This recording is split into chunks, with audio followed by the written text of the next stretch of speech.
Bonifacio, a quien citabas hace un momento, habla de su propia inmortalidad. Sí. Y en 2 ocasiones dice: yo soy inmortal porque he traspasado a la poesía romana los ritmos griegos. Es decir, que él consideraba que lo fundamental de sus poemas eran los ritmos. Entonces, por eso he buscado yo ritmos míos, pues para no tener que plagiar a nadie y sobre todo para no ser inferior a nadie. Si yo soy muy vanidoso o muy soberbio, como quiero decir. Y la cuestión está en que si hago sonetos, por muy bueno que sea un soneto mío, no va a tener nunca la altura de un soneto de Quevedo. De uno de los buenos sonetos de Quevedo, digo, por supuesto, porque los tiene malos. Mientras que en un metro mío, soy yo absoluto, ni mejor ni peor que nadie. Estoy haciendo las cosas como solamente yo las hago.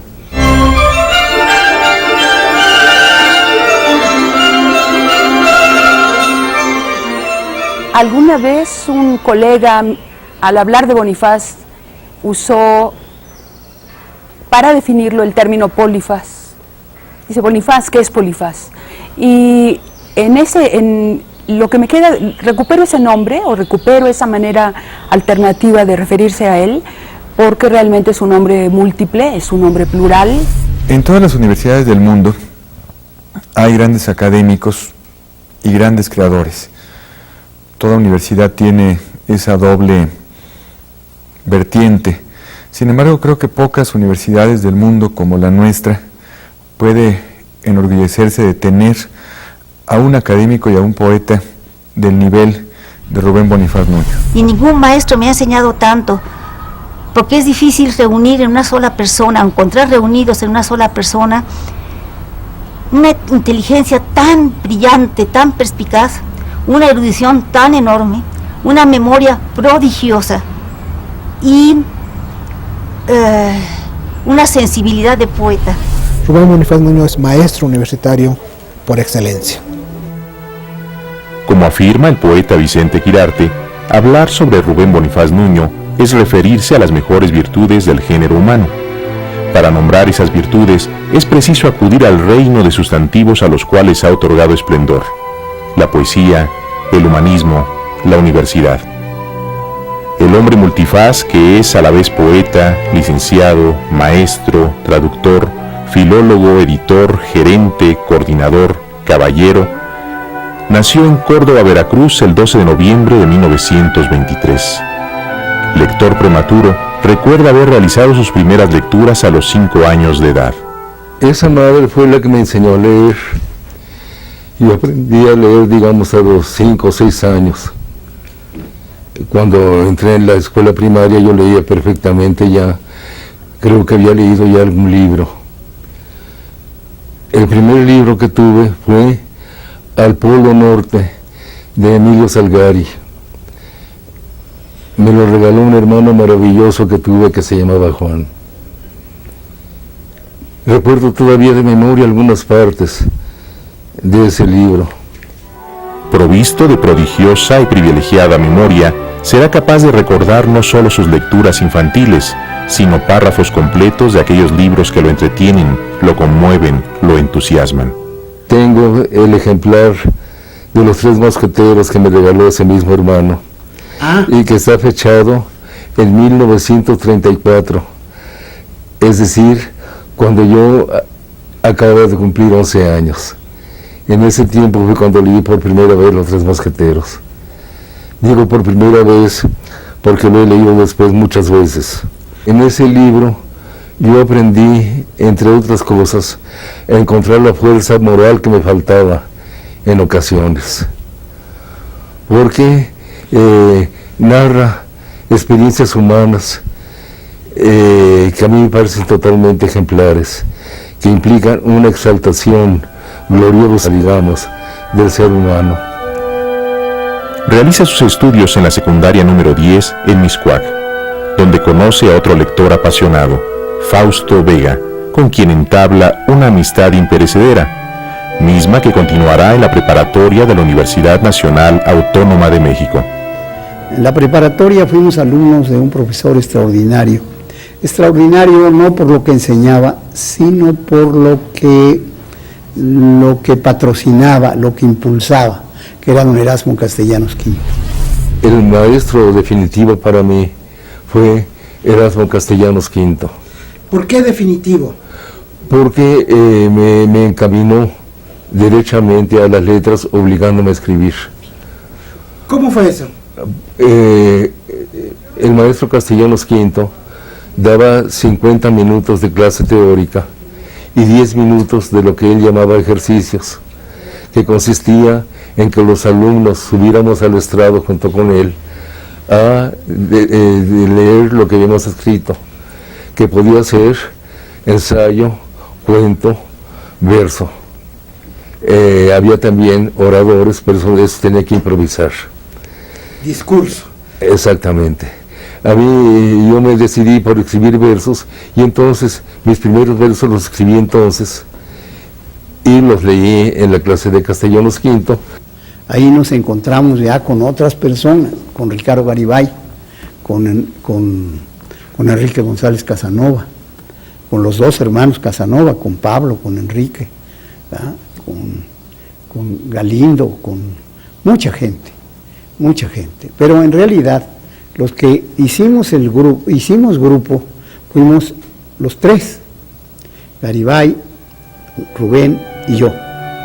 Pese a una clara vocación literaria, Rubén Bonifaz Nuño decide estudiar la carrera de Derecho, empresa que enfrenta con mucha seriedad y entusiasmo y de la cual obtiene su título profesional. Mira, la Escuela Nacional de Jurisprudencia, los estudios en ella fueron para mí fundamentales, porque me formaron moralmente. Allí aprendí lo que era la justicia, lo que era la ley. De acuerdo con lo que uno aprende en la escuela de Derecho, lo que aprendía entonces, la razón no es el órgano supremo del hombre. El órgano supremo es la voluntad que maneja la razón para dar a quien lo que es suyo. A cada quien lo que es suyo. Exactamente. Entonces, eso definió mi vida. Es una norma que he tratado de seguir siempre.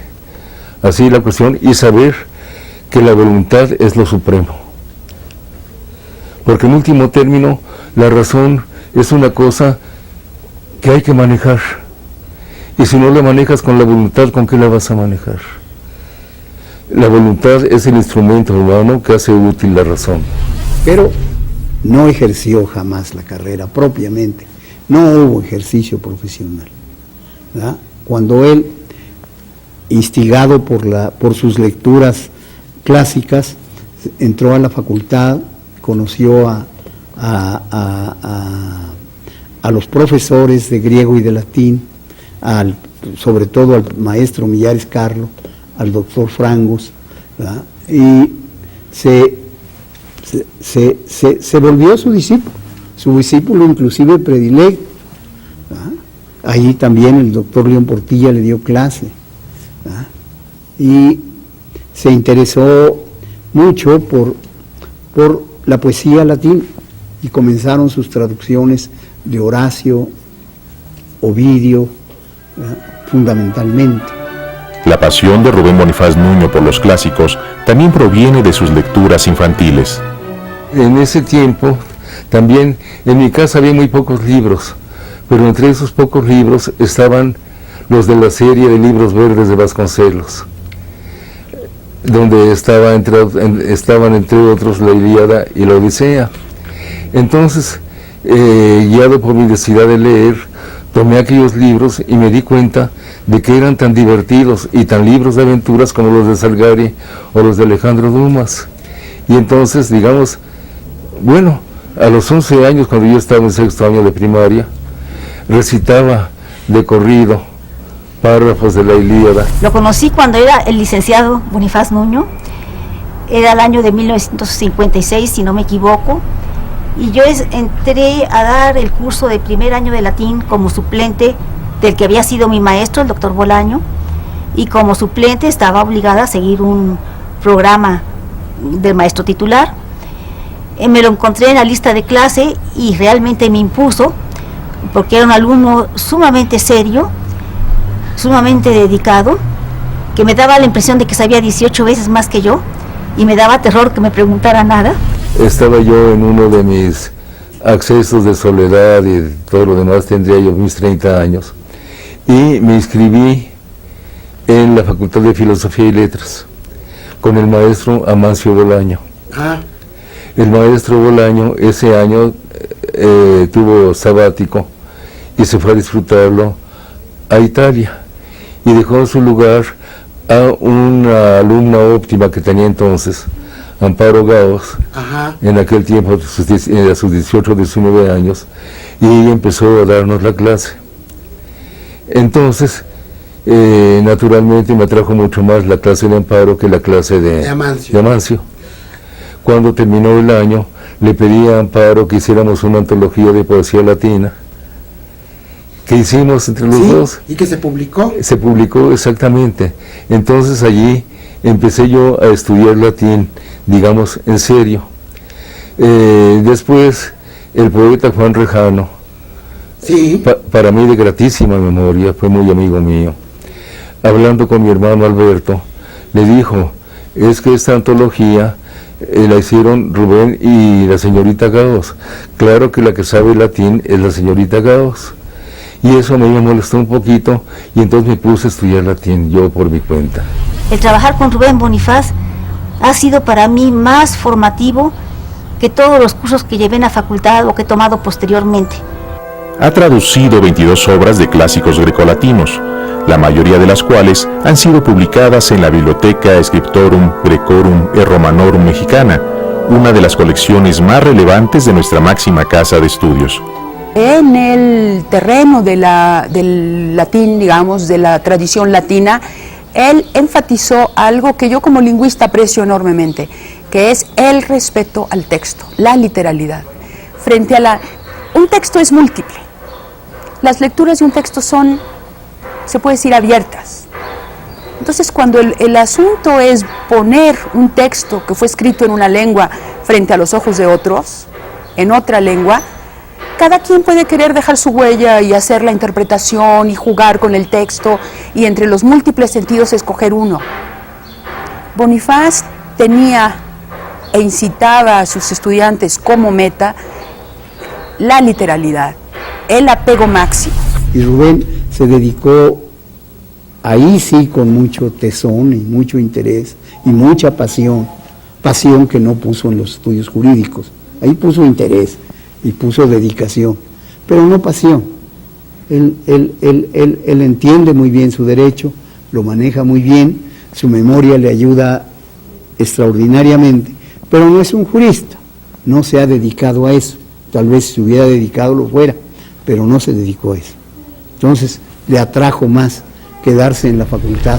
Dos jóvenes, entonces, Roberto Heredia y Ignacio Osorio, que estaban disgustados porque las clases de latín en la facultad las daban curas destripados.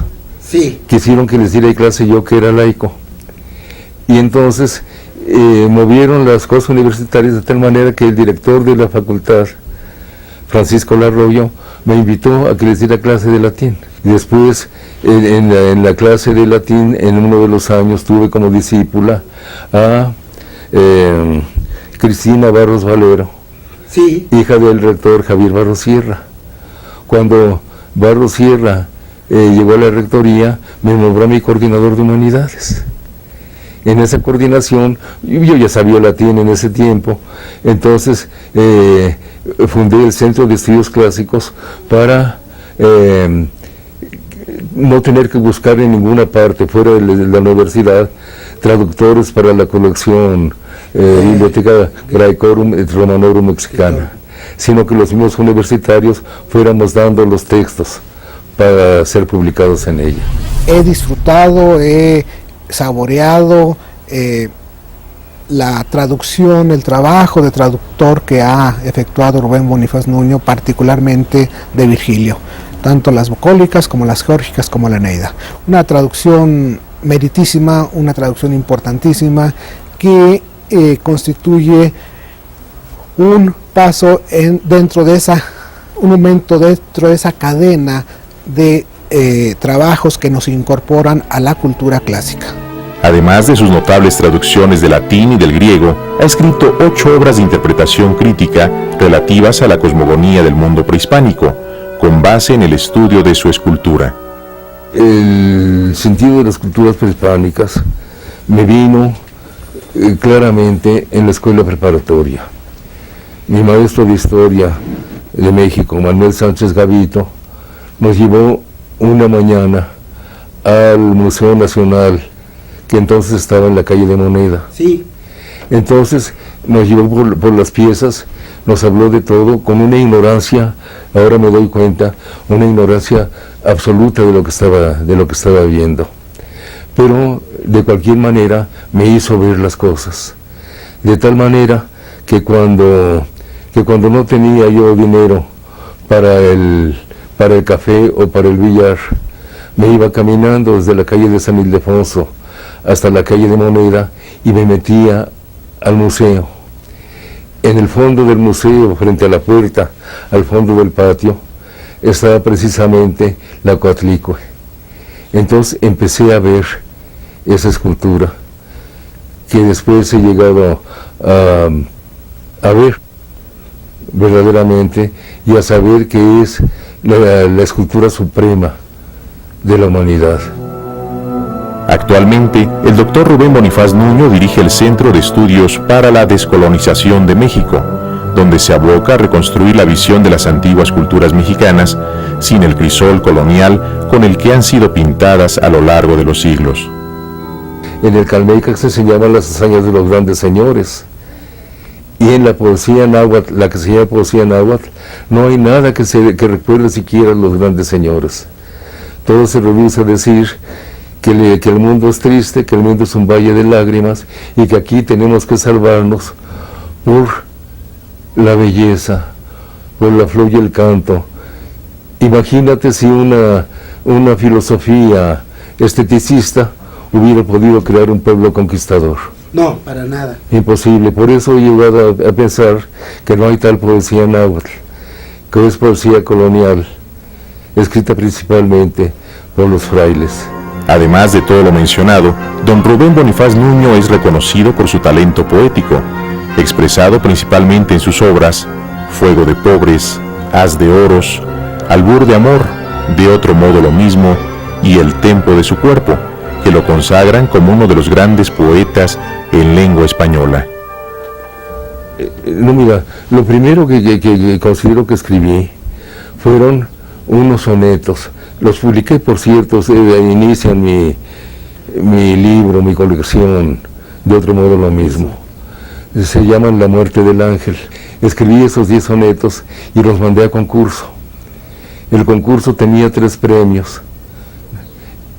Y a mí me tocó una especie de cuarto premio, un accessit. En aquel tiempo los jurados eran los concursos que llamaban Juegos Florales. Estos eran en Aguascalientes. Los jurados en aquel tiempo eran muy serios. El jurado en este concurso fueron, por ejemplo, Javier Villarrutia, Agustín Yáñez y Gabriel Méndez Plancarte. Méndez Plancarte, sí. Entonces, resultó que el primer premio se lo llevaron 3 sonetos. Y yo había mandado 10 sonetos que consideraba muy buenos. Me atreví a hablar con uno de los jurados algún día en el hotel donde nos alojábamos los dos en aquella ciudad. Y le pregunté, maestro, ¿por qué premiaron 3 sonetos con el primer premio? Y a mí por 10 sonetos me dieron algo así como el cuarto premio. Y él me dijo, porque los 3 sonetos están bien hechos. Le dije, maestro, ¿en qué consiste que están bien hechos? Y me explicó una serie de reglas elementales, tan elementales que yo los capté de memoria inmediatamente, y al año siguiente mandé 3 poemas en sonetos a ese concurso, los Juegos Florales de Aguascalientes, y me dieron los 3 premios. Desde muy joven, Rubén Bonifaz Nuño supo combinar en su obra poética toda la tradición de los clásicos grecolatinos, pero también lo que fue su preocupación desde sus primeras obras fue el lenguaje del hombre de la calle, el lenguaje de cada día. pocos libros tan memorables como Fuego de Pobres, que comienza con aquella frase estremecedora: llueve en México, cuando llueve en México es como para salir a enchubascarse y encontrar el secreto más hondo y humilde de la fraternidad. Son palabras que aparentemente son sencillas, pero que demandan un conocimiento de la tradición, un conocimiento y dominio de las formas para poder decir, como él lo dice en otra parte, de otro modo lo mismo. Llueve en México. Llueve como para salir a enchubascarse y a descubrir, como un borracho auténtico, el secreto más íntimo y humilde de la fraternidad. Poder decirte hermano mío si te encuentro, porque tú eres mi hermano, yo te quiero. Del poemario Fuego de Pobres. Hay una cosa de la cual me percaté años después de haber escrito yo lo que escribí. Hay un poema en La Luna Nueva que dice, empieza diciendo, habla el niño a su madre y le dice: es tiempo ya de que me vaya, madre, ya me voy. Empieza más o menos así, y luego dice: y cuando estés despierta te cercaré de soledad. Y después, en una décima mía, me encontré que digo: haz que en su alma se vierta un rumor de inmensidad, cércala de soledad, canción, cuando esté despierta. Es decir, sin darme cuenta recordé La Luna Nueva y escribí allí. Pues no mal me parece, creo que Tagore no se hubiera enojado. Es un extraordinario poeta, un poeta de primer orden, ¿verdad? Muy centrado en sus pasiones humanas, porque lo que a Rubén se oye un poco ahora, se oye un poco chocante y pedante decir lo que le interesa a Rubén es lo humano, pero eso es lo que le interesa. Becker fue el primer poeta que yo leí. El primer libro de versos mío que yo tuve fueron las rimas y leyendas de Becker, publicadas en la colección Austral. Ahí lo leí mucho, lo aprendí de memoria también, todavía lo sé de memoria.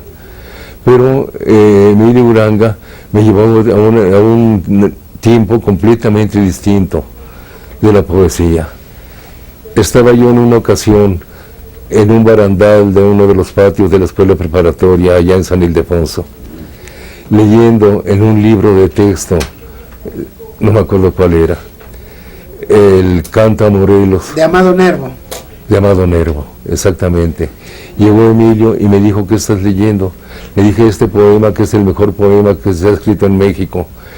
Y empecé a leerle en voz alta aquellas cosas de que en un pliegue de la sombra Dios oía, y de dar miedo a los cometas, pavos reales de las noches infinitas, y aquella cosa de el encambre chispeante de los orbes y los lanza como trompos colosales al vacío, todas aquellas maravillas grandilocuentes. Y entonces Emilio ni siquiera me interrumpió, simplemente se dio la vuelta y se fue. Y al día siguiente me llevó prestado, por supuesto, un libro de Rafael Alberti, Entre el clavel y la espada. Entonces lo leí naturalmente y me maravilló, porque era algo completamente distinto de lo que yo había leído antes, y me percaté de qué es lo que me había querido decir Emilio. ¿Y qué es lo que te quería decir? Que yo estaba en otro tiempo, que estaba en un tiempo equivocado, que la poesía que se hacía en aquel momento, en 1940-41, ya era otra cosa. Rubén Bonifaz Nuño es el poeta más importante de México, y como en alguna ocasión lo escribí, es el más clásico y el más mexicano de nuestros poetas.